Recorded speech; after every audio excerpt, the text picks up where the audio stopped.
Paul Mcclain.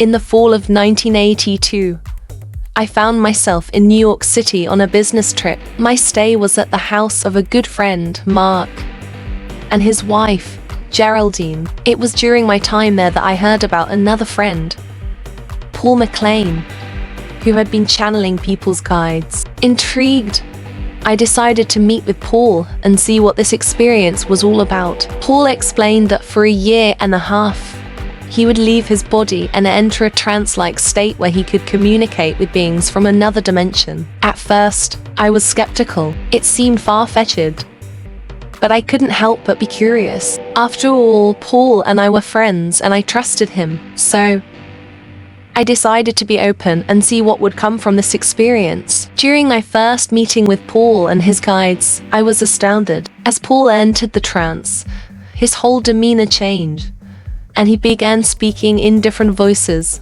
male and female, depending on the guide present. The information that came through was incredibly detailed and personal. It described aspects of my life that Paul could not have possibly known. I became convinced that it wasn't just Paul speaking, but something greater, guiding and communicating with me. As I continued to meet with Paul and his guides, I developed a deeper and profound relationship with them. They would prophesize events in my life and offer guidance, like psychoanalysis sessions, helping me navigate through my challenges and decisions. Through these experiences, I learned to take responsibility for my own life and to trust in my own inner guidance. I realized that our society often dismisses those who hear voices or have experiences beyond the usual as crazy. However, I came to understand that many of these individuals are not crazy and are aware of different dimensions and have acute senses beyond what most can comprehend. Oracles have existed for thousands of years,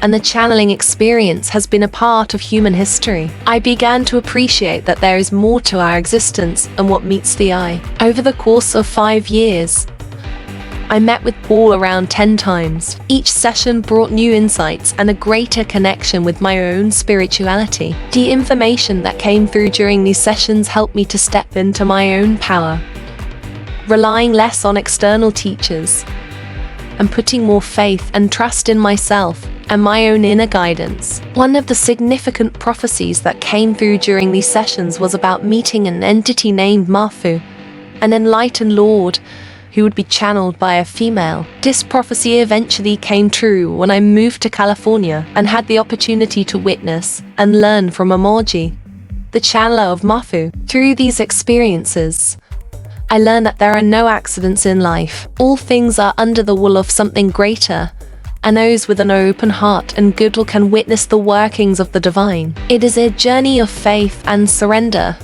of being guided to where one needs to be, and embracing the ever-growing bond with the Almighty. In the end, my experiences with Paul and his guides taught me the importance of humility and service. I learned that surrendering one's will to that of the divine brings fulfillment and purpose to life. It is a blessing to have such a connection and to be able to serve in alignment with the greater plan. As I reflect on my time with Paul and the guidance I received from his guides, I am grateful for the profound impact it had on my spiritual journey. It opened my eyes to the existence of other dimensions, the power of the unseen, and the importance of tapping into our own inner guidance. It was a transformative period of my life, one that I will always cherish and hold dear.